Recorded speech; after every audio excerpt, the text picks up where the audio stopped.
Hello and welcome to World Talks here on TVP World with me, Ashim Kumar. The German Bundestag has approved a constitutional amendment to increase defence spending. The decision marks a pivotal shift in Germany's fiscal and defence policies and a departure from decades of financial conservatism. What are the implications of this vote, the impact on European security, and what does it mean for Poland and its allies? Well, to break all this down for us, we're joined by Andrzej Byrt. He's former Polish ambassador to Germany. Mr. Ambassador, welcome to TVP World, and thank you for taking the time. So, suddenly, you know, I suspect it's pretty sudden. We had a constitutional amendment which allows defence spending in Germany to exceed a particular limit. What do you make of what's behind that and why it's happening now? Well, number one, it's a step aside from very long German tradition of a severe financial policies within the country, but also vis-à-vis different partners within the European Union. There was always, very often, quite an irritable feature of German policies criticized by very many other countries, particularly those from, say, European Union's south, who had a more, I would say, more flexible attitude vis-à-vis the very tough idea of how to spend the money in order to obtain your goals, reach your goals, but not be too very embarrassed by the necessity of sparing. That was entirely different in Germany. It was a long-term result from, I would say, at least 2 or 3 dramatic time periods when Germany was nearly destroyed by hyperinflation after the First World War, but also after the Second World War. So since then on, Germany was slightly different while approaching the financial policy of successive governments, and they were very tough as far as the particular spending is concerned.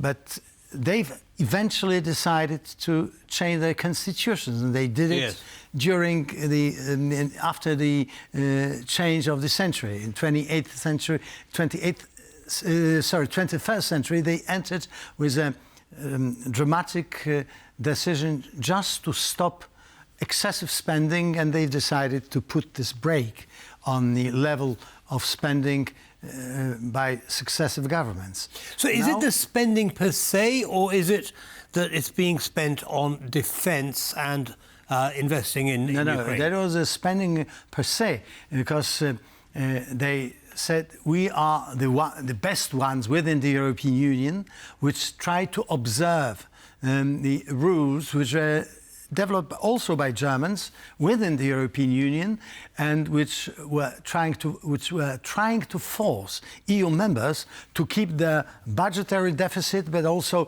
overall public deficit under a special level in order not to provoke hyperinflation, number one, and number two, not to disbalance, not to throw individual relations between individual countries through excessive spending by individual governments.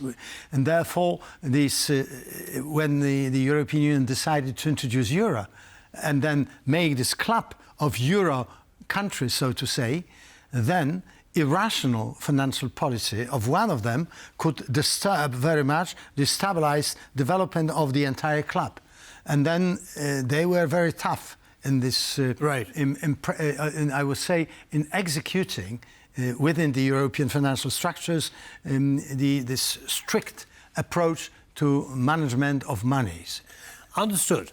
But the majority of the spend that has been approved now is going to be it's going to be used on defence. Defence. And that was this occasion. Exactly. So is this an exception? And why is it happening now? Because it's happened very, very quickly, isn't it? Well, there are at least two vital things. First, the war in Ukraine. That is total aggression by the Russian Federation on Ukraine, which has broken all the rules of international law, and which, as a matter of fact, required also the European Union to try to help the Ukraine. We have to remind ourselves that the first gesture by the then German government was to offer Ukrainians 50,000 helmets. It was ridiculous, as a matter of fact, something not, I would say, very brave. Then, of course, the government has changed its mind and then started to deliver also important types of armaments to Ukraine. But that was a big demand on extra cash to finance such supplies. But then all of a sudden, in the United States, I would say the basic filler of NATO, the power one Donald Trump. Right. And then he has starting to issue different declarations, putting question marks vis-à-vis both NATO countries, also attitudes of European members of NATO, right, among other also Germany. I want to talk about Donald Trump in just 1 second, but the step that Germany has taken now, I mean, does it sound to you as though it's actually leading the European position in terms of A, bolstering Europe's defence, and B, supporting Ukraine in light of the fact that they can't rely on the US?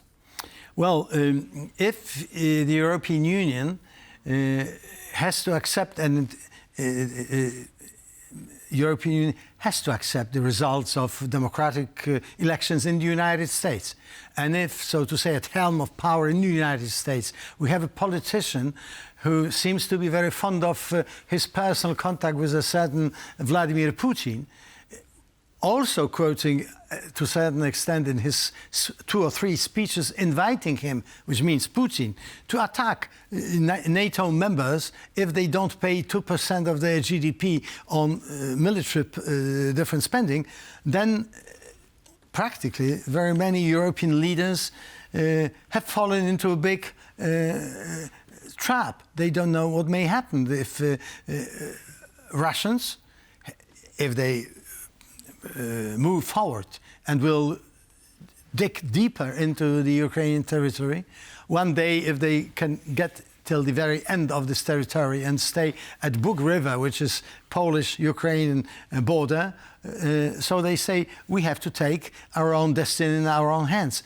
It's a question mark which has been grown as a result of Trump's declarations, not entirely heard earlier, but right, none of the American presidents have ever said such things as, say... No, but Trump did say that in his first term. Yes, that's it, but nobody then took it very seriously. No, well... But at the time, he was also, one has to add, that he was the president who, however, decided to supply Ukraine with missiles, for instance, which was then rejected by earlier. But even so, now, in his second term, he got in much closer touch with Russians, and there are very many speculations what lie behind such a change in attitude. Yeah. But if we set it apart, we have to admit that it was a very big surprise to all the Europeans that the country which for so many decades decided to support Europe, also not only per se,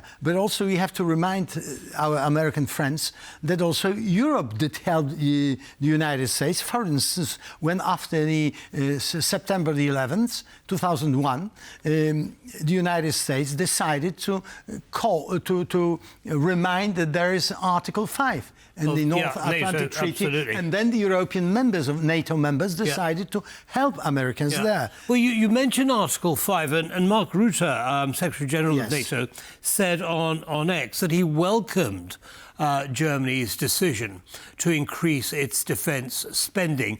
Now, clearly, Germany is one of the largest economies within NATO.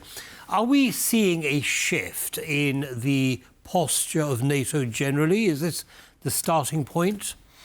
Well, yes, I think that also to some extent the positive side of this, call it Trump's revolution, and the pressure which he tried to exert on those not that much solid members, NATO members, was that they decided, however, to spend more in order to reach this obligation, which was, as a matter of fact, free obligation. Nobody has said earlier to them, you cannot do so, you should do so. But they signed a treaty, and in the treaty it stays very open, 2% of GDP should be devoted for preparations for defense.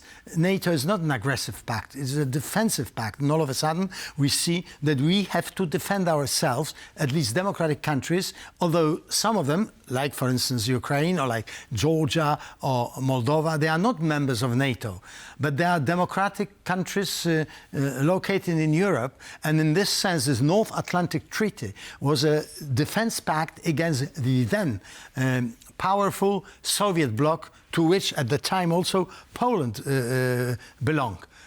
We are on the other side of the barricade today, and thanks God, we've used a very, I would say, properly, the short opportunity window, yes, which has all of a sudden opened in 1991. Then the Soviet Union collapsed, and then in Russia reigned new Tsar Yeltsin. But he was not able to stabilize the country, and then they've chosen another president, and he would like to restore it, as a matter of fact. Well, the Soviet Union. Yeah. Now you mentioned Poland. And clearly, you know, Poland's defence spending is almost 5% at the moment, and it's likely to rise. Yes. I mean, Poland's also investing not only in importing equipment, but also its infrastructure. It's manufacturing. Yes. Do you expect that model to be followed by Germany and other countries within Europe? I think that those who have been observing the reactions of different European NATO member countries, some of them have decided to take Poland as to a certain extent like a model country. They will do it on their own way. We are not imposing anything, but since we are a real fast frontline country, as a matter of fact, because Ukraine, which its eastern part is being bombarded, but these Russian missiles attack are reaching nearly our border, eastern border. So we are in the first, I would say, on the first stage country if anything goes wrong and the Russians decide to go further westwards. So therefore I think this idea to spend more money on this on defense, number one, but number two, it should be taken very seriously into account to coordinate the spendings, because all the European countries, however, at least so far, have been making, I'm saying so with certain, I would say, reflection in an inappropriate way. We are multiplying very often the same actions instead of make a kind of specialization. Who's going to specialize in what? Unfortunately, Ambassador Byrt, we have to end it there. I wish we had more time to continue this conversation. Thank you very much for sharing your analysis with our audience. And that's all from us in this episode of World Talks. Good night.